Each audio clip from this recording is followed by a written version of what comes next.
Apa ya? Nek kamu sing berdiri terus aku demo. Nek aku tak mau. Oke, adik, kita mulai. Bismillahirrahmanirrahim. Assalamualaikum warahmatullahi wabarakatuh. Waalaikumsalam warahmatullahi wabarakatuh. Memang bermasalah. Oke, sambil menunggu materinya dipindahkan, saya cerita dulu perjalanan saya itu punya semangat wirausaha karena di Koma. Karena bapak ibu saya petani tulen, kakak saya sih yang nomor 2, alhamdulillah suaminya itu wirausaha. Jadi dulu ketika saya SMA, kalau ada liburan saya main ke Bojonegoro, ikut bantu jualan lalapan. Jadi jualan lalapan, termasuk orang tuamu yang jualan warung. Nah, itu bukan usaha yang dipandang sebelah mata. Karena apa? Ya omsetnya lumayan, nek laris ya. Tapi kalau orang tuamu buka warung sudah berapa tahun? Orang tua saya ikan juga. Jadi kalian kalau melihat peluang usaha itu tidak usah terlalu mikir sing rumit-rumit. Coba kamu lihat di sekeliling, atau kalau kamu lagi jalan-jalan naik sepeda, usaha-usaha yang sudah ada itu apa? Kemudian kamu amati juga sudah berapa tahun buka di situ. Kalau sudah lebih dari 2 tahun, oh pasti menghasilkan. Nendak pasti pindah buka usaha lain.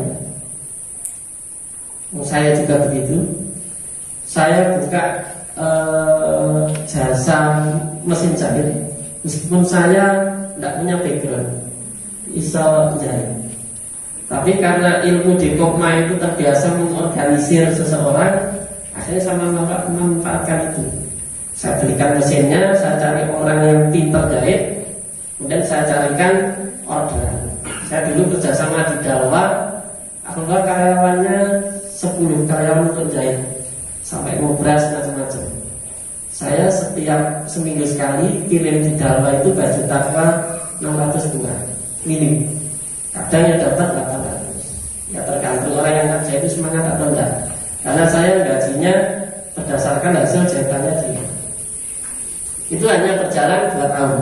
Kenapa saya tutup? Bukan karena tidak menghasilkan, tapi karena orang yang saya pasrahi ini tidak aman. Jadi banyak uang saya tidak pernah ngambil keuntungan tiap minggu itu berapa, ternyata dipakai untuk kebutuhan pribadi. Karena prinsip saya kejujuran itu yang utama, maka sebesar apapun keuntungan dari itu saya tidak mandang. Langsung saya tutup, mesin saya jual. Kebetulan ada orang yang silaturahmi ke rumah, tidak tahu dapat info dari mana. Kemudian cerita dia buka usaha dan sebagainya. Akhirnya mesin dibawa.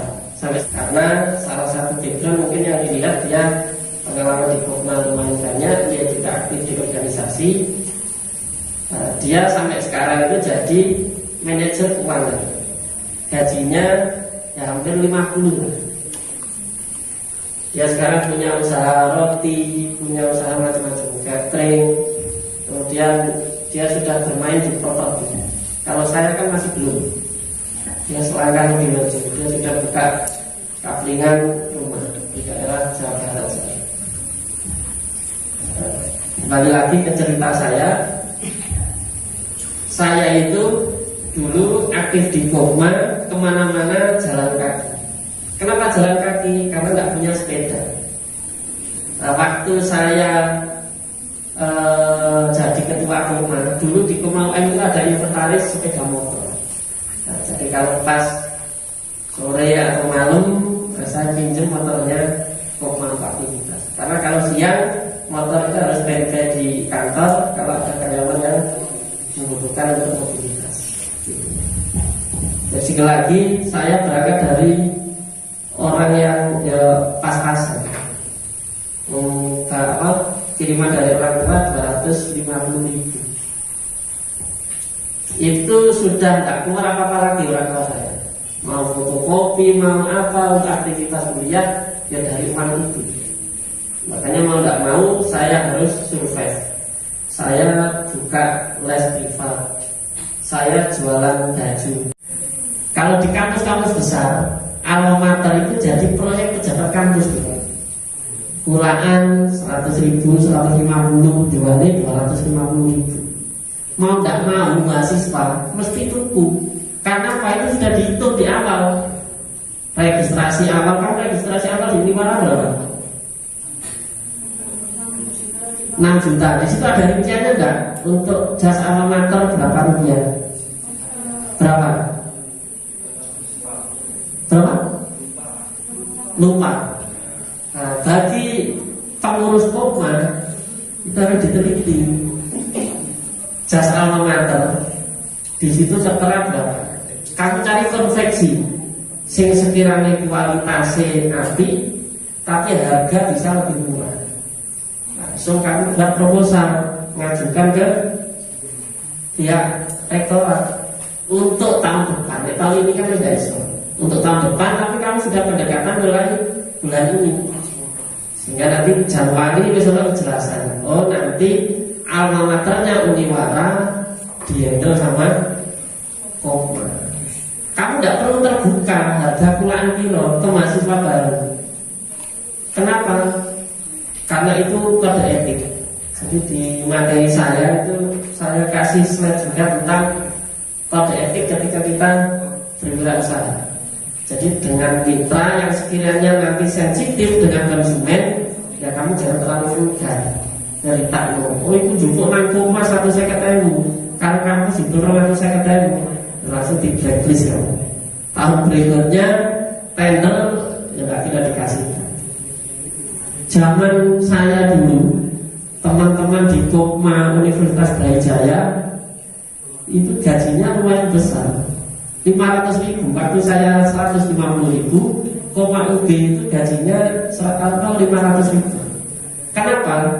Karena keuntungan dari pengadaan jas alma mater saja itu sudah puluhan juta.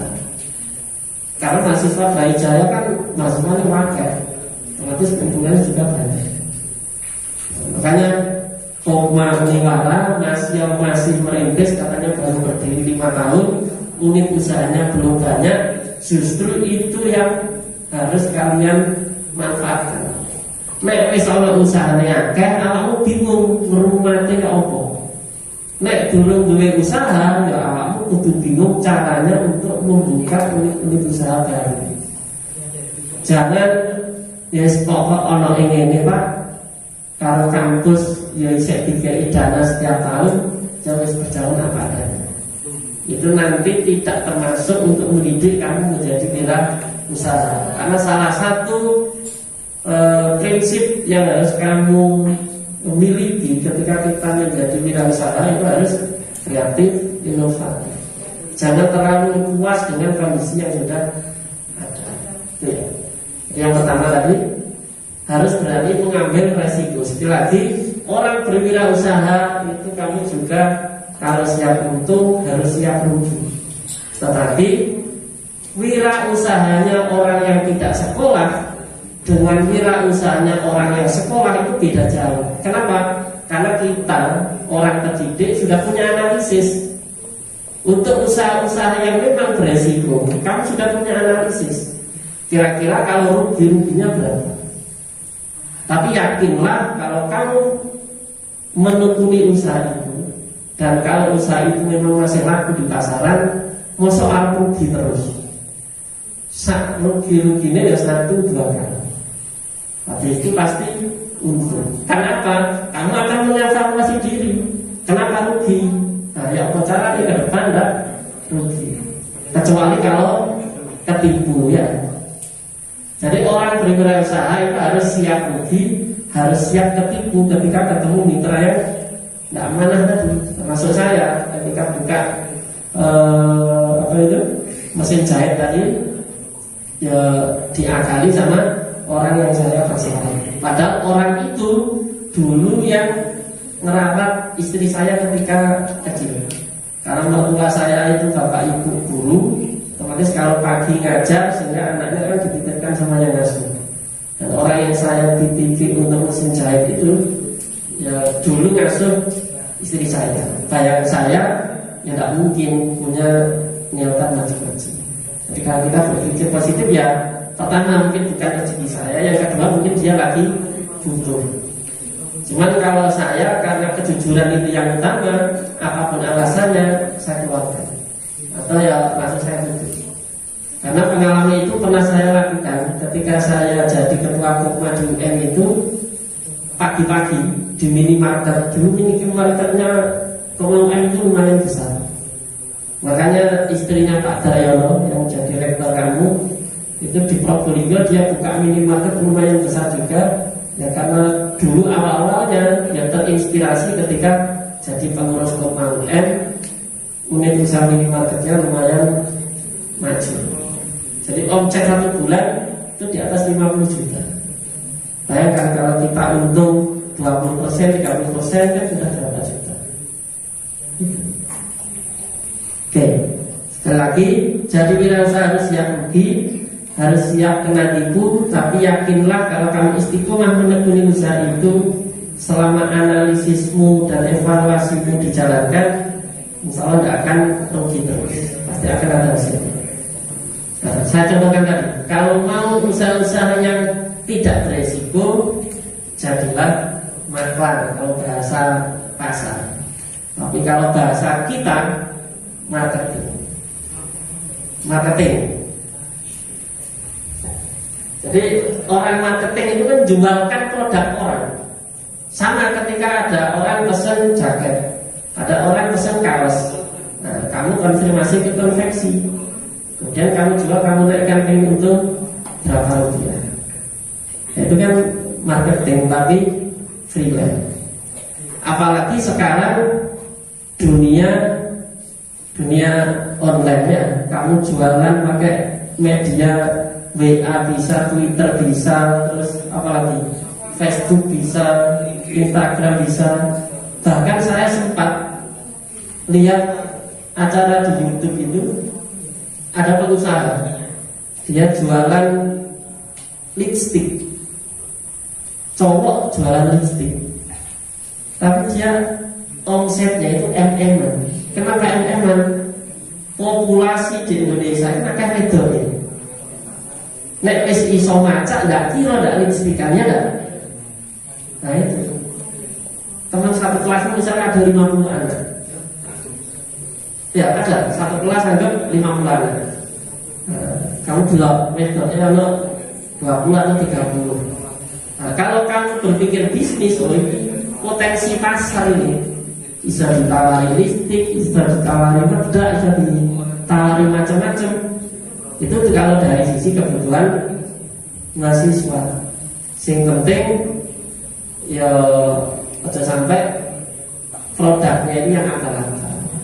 Nanti nek wajah nek produknya apa-apa kan nanti efeknya jelek merugikan orang lain, jangan sampai terjadi. Nah, jadi kalau tidak mau beresiko, jadi marketing itu langkah yang paling mudah, gitu ya. Tapi nek pengen beresiko, buat produk apa yang sekiranya bisa dijual di pasaran, ya silakan itu dijalankan. Nanti silakan konsultasi sama mantan pengurus Kopma atau sama dosen ekonomi dan seterusnya. Oke. Yang kedua, kegiatan wirausaha yang masih tadi dapat dilakukan seorang diri atau berkelompok. Nah, kalau yang jadi marketing kan nggak perlu berkelompok, kecuali kalau kami ikut MLM. Saya itu dulu ada tiansi, ada macam-macam MLM. Tapi saya tidak ikut, belum pernah gabung sampai detik ini. Tetapi setiap seminar saya ikuti, karena saya ingin ambil ilmunya. Karena di situ banyak motivasi dari ya upline-upline-nya itu. Kemudian kalau ingin berkelompok di Kopma itulah yang mungkin bisa kamu manfaatkan dengan baik. Anggotanya sekarang ada berapa ratus? Mulai 5 tahun yang lalu sampai sekarang.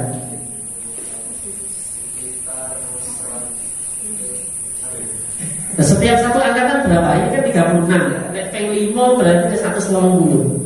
Karena itu kan pintar deh pakai kalkulator. Berarti sih sebelumnya berarti ini terbanyak ini. Dengan Dakar Diklat sudah rekrut anggota sudah berapa tahun? Sudah 5 tahun. Nek 120 nek tidak tahu apa kan cuma tidak. Nah tahun lalu berapa yang diklat? 40 berarti 76 terus tahun 15 mana? Oh enggak kayaknya. Berarti ini penurunan ya karena ada COVID itu kan alasannya. Yang dulu 40-an sekarang 36. Tapi ya enggak apa-apa. Dari anggota ada 120. Itu kan nek wis 5 tahun berarti wis ana sing lulus piro? Apa 120 itu yang belum lulus? Berarti kan tidak sampai 120. Anggap 100 ya. Nah, ada anggota 100 itu kan potensi kamar dodolan opo wae minimal sing kamu tawari dari 100 anggota itu. Nah, kalau ingin berkelompok ya padanya di Kopma. Jadi kamu punya produk apa atas namakan Kopma, nanti Kopma dikasih keuntungan berapa persen. Itu enak. Karena salah satu tujuan koperasi itu kan untuk menyejahterakan anggota. Salah satu cara menyejahterakan anggota itu kalau ada produk yang dijual di pasaran, harganya yang di koperasi harus lebih rendah. Nek dijual harga buku misalkan 5.000, ya apa carane pengurus Kopma golek kulaan buku sing sekiranya kalau dijual ke anggota harganya 4.000. Sehingga ada ketertarikan, ada kebermanfaatan anggota koperasi ketika dia jadi anggota di situ. Begitu juga dengan kalau nanti ada ide-ide usaha yang lain, ya apa caranya anggota itu benar-benar merasakan kebermanfaatannya ketika jadi anggota koperasi. Jangan sampai nanti dari 36 anggota ini tahun depan sekarang separuh. Si separuhnya ketika ditanya kenapa tidak aktif di Kopma, tidak ono beda nih mas, saya jadi anggota sama enggak. Nah kalau seperti itu berarti pengurusnya gagal. Berarti durung iso ngopeni anggotanya. Harus begitu ya. Jadi apa caranya 36 ini benar-benar dirambut sing pengen punya ide usaha apa yang sekiranya bisa disinergikan dengan Kopma, silakan disinergikan. Temui Pak Eta, temui Pak Daryono, Pak, teman-teman anggota punya ide ini. Cuma di sampingnya tempat budidaya jamur ya di tempat yang saya bangun rumah. Dan saya ada CV, kontraktor macam-macam, yaitu mengalir. Karena usaha awal saya ya tidak mudah gede. Kalau sekarang kontraktor kan memang harus punya uang ratusan juta. Tapi untuk membina mental kita untuk jadi wirausaha, tidak harus punya usaha yang besar dulu. Usaha-usaha kecil itu kita jalani. Kita istiqomah sambil berdoa sama Allah. Karena niat seorang wirausaha itu kan harus mulia. Kalau kita punya karyawan, iso nguripi keluarga karyawan kita.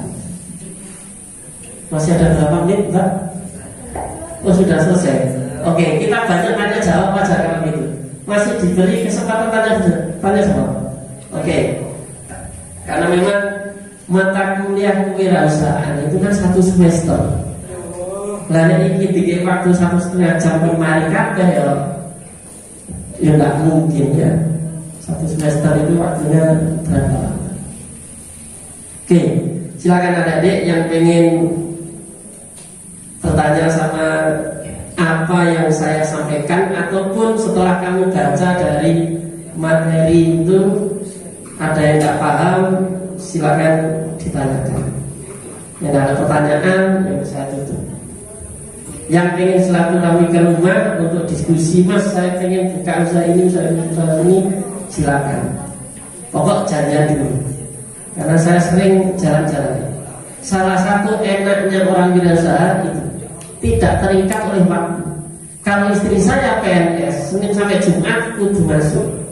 Tapi kalau saya, ketika ada teman saya kuliah di Malang, telepon lagi pulang dari Kalimantan, ya terus langsung saya silaturahmi.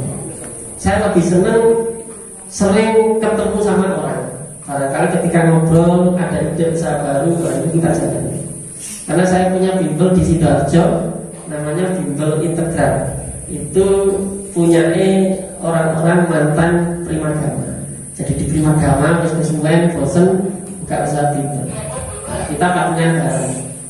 Itu juga berangkat dari ketemu, diskusi, kemudian muncul ide-ide baru. Jadi orang berwirausaha salah satu syaratnya harus sering silaturahmi, ketemu banyak orang. Apalagi nek kamu sudah punya produk sendiri, silaturahmi sambil bawa produknya. Saya punya usaha ini. Dan di materi saya yang terakhir itu silakan nanti ada lihat di YouTube. Ada 9 profil orang yang dengan bermodal kecil ternyata dia bisa sukses. Agar kamu termotivasi. Jadi dalam terakhir materi itu sudah saya sebutkan. Karena di surat yang disampaikan ke saya kemarin itu jadwalnya cuma 30 menit. Akhirnya video yang sudah saya download untuk saya tampilkan tidak jadi, musuh 30 menit. Ternyata tadi ketemu di sini dikasih waktu 90 menit. Nah, karena videonya sudah terlanjur tidak saya siapkan, ya nanti kamu cari sendiri di YouTube. Nah, silakan lihat biografi orang-orang yang berwirausaha dengan modal kecil. Ya memang harus kerja keras dulu. Jadi kalau kamu modalnya kecil, itu harus perlu perjuangan di awal. Nah, iso gawe produk sendiri, buat sendiri, jual sendiri. Tapi kalau kamu tidak iso gawe produk sendiri, ya tadi ulangan pasarkan sendiri. Jadi teman saya yang di Kediri itu dia sudah lumayan banyak omsetnya. Padahal dia cuma mengemas ulang. Jadi repacking bahasa gaulnya. Bahasa kita sehari-hari yaitu ulangan, kemudian dibungkusi mana, dijual lagi. Dan cemilan itu kan cewek-cewek kan senang ngemil, makan berat kan enggak, tapi nek tangan cemilan bisa kok dengan.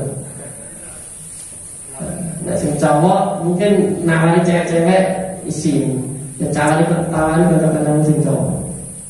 Ya. Oke, silakan dibuka, Mbak. Ya, Maulid Diananda dari Pendidikan Ekonomi.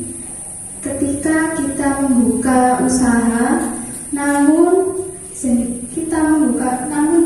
ketika kita membuka usaha, namun jenis usaha tersebut itu sama, satu kawasan itu sama hasil bentuk usahanya. Misalkan di kawasan saya kan hampir mayoritas kebanyakan membuka usaha mebel. Bagaimana strategi pemasaran agar potensi penjualannya itu lebih besar daripada toko yang lain, itu biar salah saing. Seharusnya orang tuamu buka usaha mebel itu sudah berapa tahun? Sudah hampir 20 tahun. Hampir 20 tahun. Saya yakin pertanyaan itu kalau kamu tanyakan ke orang tuamu jauh lebih tepat. Atau mungkin saat ini kalau mengalami penurunan omset, penurunannya berapa persen? Karena ada dulu murid saya yang orang tuanya itu usaha mebel juga. Dia ikut pameran, bahkan sempat sampai ke luar negeri dia ikut, sehingga dia sudah bisa ekspor sendiri. Jadi tergantung usaha mebel itu kan macam-macam. Di tetangga-tetangga saya itu hanya bahan mentahnya aja. Karena orang tuamu mulai buat awal sampai jadi kursi atau lemari yang sudah siap dijual dan sebagainya, atau masih bahan mentah dijual lagi. Semua dari mentah, kalau ada yang ambil ya dijual. Mentah terus kayak dirangkai gitu, dimatangi, nanti langsung di display. Pokoknya sampai produk jadi baru dijual. Iya, produk jadi baru dijual. Nah, kalau seperti itu kan jadi kalau orang tuamu sudah usaha selama 20 tahun meskipun di situ kawasan, ya buktinya bisa survive. Artinya kita harus yakin bahwa rezeki dari Allah itu tidak akan pernah tertukar. Yang penting ikhtiar kita. Sama seperti warung lalapan di tembok itu aja, mulai dari pertigaan apa namanya, enggak yang di ketepeng, mulai ketepeng sampai di pertigaan Wirogunan itu sudah berapa banyak usaha lalapan. Ya paling kamu. Nah kalau kamu ingin ya apa caranya biar lebih laris dibanding yang lain, selama ini yang sudah dijalankan orang tuamu apa? Nah itu kamu coba produknya apa? Ya kursi, ya meja. Ya kursi, meja, lemari. Terus Sekarang itu media online itu benar-benar bisa membantu penjualan. Saya kasih contoh salah satunya, adik tingkat saya, orang fisika juga. Dia itu usaha tas harga murah-murah, 15.000, 20.000, tas-tas cewek-cewek itu. Dia tahun 2016 itu karyawannya cuma 6. Sekarang 2020 karyawannya hampir 50. Dia itu lebih banyak jualannya lewat online, karena dia buka stand di Matos itu tidak terlalu laku, tapi dia ikut aplikasinya Shopee, Bukalapak, macam-macam itu ternyata laku keras. Nah kalau usaha mebel itu memang kan kemungkinan kecil. Orang Bandung beli kursi di Pasuruan itu tidak mungkin. Kenapa? Karena ongkirnya terlalu besar.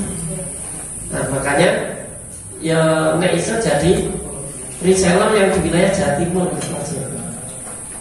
Atau kalau kamu pengen jalan sendiri, jalan di marketing, nah, setiap ada perumahan kamu datangi pengembangnya. Karena tidak mungkin orang beli rumah tidak ada kursi ini, tidak ada lemari ini, kan tidak mungkin. Tidak ada dipan dari kasur, pasti ada. Dan di Pasuruan, kota kabupaten itu terutama rumah subsidi itu larisnya cepat. Nah, kamu datangi pengembangnya, kamu kasih harga kulaan berapa. Nah nanti marketingnya perumahan sekalian dia jualkan perumahannya juga. Nah, deal ada pembeli langsung tawari perabotan, paket perabotan rumah lengkap berapa? Ya, cuma beli kursi aja berapa? Dan seterusnya. Yang selama ini mungkin belum banyak dilakukan sama orang lain selain jualan online. Atau sudah ada orang marketingnya, ya kamu tugasi. Wilayah Pasuruan kota kabupaten atau wilayah Jawa Timur, saya yakin masih terjangkau untuk ngantar barang-barang mebel. Tapi wilayah Bandung, Jawa Tengah, ya kayaknya lebih mahal di ongkirnya. Kalau saya mau beli, istri saya kebetulan senang rumah kembang, mau beli raknya kembang yang modelnya unik, itu aja saya cari di online. Ada dari Jepang, dari Pasuruan saya cari bolak-balik tidak ketemu. Saya tanya ongkirnya berapa? 300.000. Harganya berapa? Harga raknya itu 300.000. Ya kan rugi. Ongkirnya harganya sama dengan produknya. Nah, makanya kamu juga harus mengikuti tren saat ini. Gara-gara corona ini banyak ibu-ibu suka merumah kembang. Karena saya awal bulan lalu ngantar istri saya ke Batu, itu kejebak macet, padahal di daerah Kembang. Jadi tempat wisata sekarang tidak terlalu ramai karena dibatasi pengunjungnya. Tapi di pasar Kembang tidak kira mengikuti protokol COVID ya. Berapapun yang berkunjung di situ ya tetap dilayani. Ya pokoknya banyaklah ide-ide yang sekiranya ya bisa dicoba. Saya tidak janji langkah itu pasti berhasil, tapi kamu coba dulu. terutama yang di perumahan tadi. Gitu ya? Ya. Ada lagi? Sudah. Ya, monggo.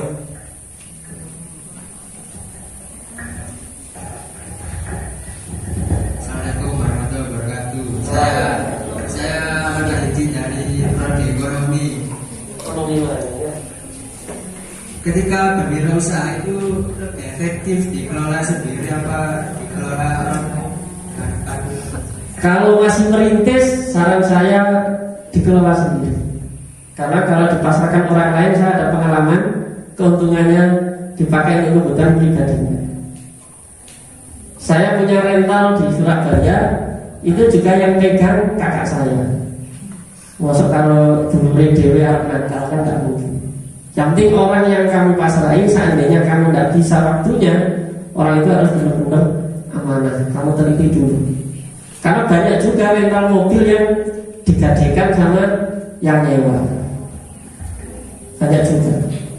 Jadi nek iso kamu lakukan sendiri, kamu jalani sendiri. Bahkan CV yang saya jalankan, itu saya tidak punya orang khusus ngurusi keuangan. Selama masih bisa saya handle, saya handle. Saya paham aturan perpajakan yang gara-gara ngurusi pajaknya CV saya. Karena ketika saya kuliah, tidak ada teori pajak ya, orang fisika. Nah, di ekonomi mungkin nanti dipelajari. Tapi saya background fisika, tidak mudah kelas tentang pajak. Yang penting ya tidak isi mau. Ketika di kantor pajak cerita apa adanya. Saya masih tidak paham pajak, ini cerita langkah-langkahnya dan seterusnya. Kamu ingin ada muncul ide usaha apa? Oh, orang tua sudah punya usaha apa? Oh, mebel juga. Oke, sekarang kali kita cocok ya.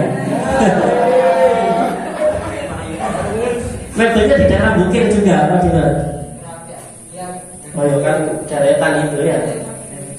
Oke. Sudah berapa tahun? 25 tahun. Oh, lebih tua ini. Lucunya pengalamannya lu akeh ya. Iya, jadi yang memang Pak Sulwan terkenalnya itu apa itu?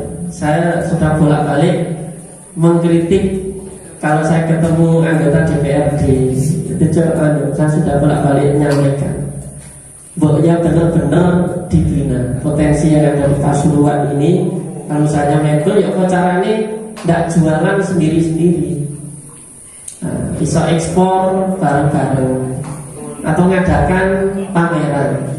Selama saya di Pasuruan, entah saya yang kurang info atau bagaimana, belum pernah ketemu ada pameran mebel yang ada di kota Pasuruan yang skalanya provinsi. Paling enggak nanti orang Malang datang ke Pasuruan, orang Probolinggo datang ke Pasuruan. Karena apa? Saya punya langganan beli ikan koi di Pasuruan, belakangnya Sipur situ. Pembelinya orang Probolinggo, padahal dia pulangan juga. Artinya mebelnya produk Pasuruan pun sebelumnya juga bisa direseller sama orang-orang daerah lain, orang Probolinggo, kalau yang masih terjangkau. Kalau kamu sudah punya langganan reseller, lebih enak lagi, dan tingkat penjualan pasti lebih besar. Dari segi biaya kamu lebih ringan kan, nggak perlu buka stand di Probolinggo, di Malang, di Gempol atau di mana. Karena ada juga siswa saya yang orang tuanya memang punya usaha mebel. Nah, saudaranya yang di Sidoarjo buka stand di sana, disuplai dari Pasuruan. Nah, kalau kamu bisa bermitra yang seperti itu, ya lebih banyak penjualannya. Oke, yang lain. Silakan ya.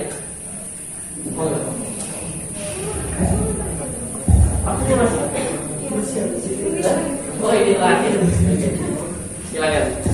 Nama saya Nevita Setiawansari dari Prodi BPKN izin bertanya. Senang saya. Itu kan kalau misalkan kita merintis usaha, terus di tengah jalan itu mengalami kerugian, terus kita itu menutup usahanya. Gimana caranya atau tipsnya supaya kita itu nggak kapok? Kalau misalnya nggak mau usaha lagi gitu. Terima kasih. Ya itu tadi. salah satu mental orang berwirausaha adalah mutungan. Karena orang mutungan, misal kamu punya produk, kamu tawarkan ke kamu jangan langsung benar-benar berharap orang yang kamu tawari pasti beli. Jadi kalau kamu niatnya menawarkan itu sebagai salah satu lahan ibadah untuk mencari nafkah, kamu nawari meskipun orang yang tidak beli itu sudah sebagai amal kebaikan yang dicatat oleh Allah. Nah, kalau rugi tadi, ya kamu analisis dulu, kira-kira masih memungkinkan untuk dilanjut atau memang jalan satu-satunya harus ditutup. Kalau memang jalan satu-satunya harus ditutup, ya kamu nanti cari ide baru yang sekiranya bisa kamu jalankan. Silakan nanti buka di YouTube. Ada di slide saya terakhir itu kan 9 orang yang punya wirausaha itu, yang namanya Firsa, cowok. Itu dia juga usahanya gonta-ganti. Nah, terakhir dia punya modal 100.000 itu karena yang kepepet, dia sudah nikah, punya anak, tidak punya kerjaan. Nah, akhirnya dia awalnya jualan keripik, kayak apa itu, yang filsa. Nah awalnya dia kayak kacang. Jadi ada tetangganya yang punya usaha itu, tapi tidak dilanjutkan, tidak tahu rasanya apa. Dia izin karena dia tidak punya caranya buat kayak itu gimana. Dia diajari sama tetangganya.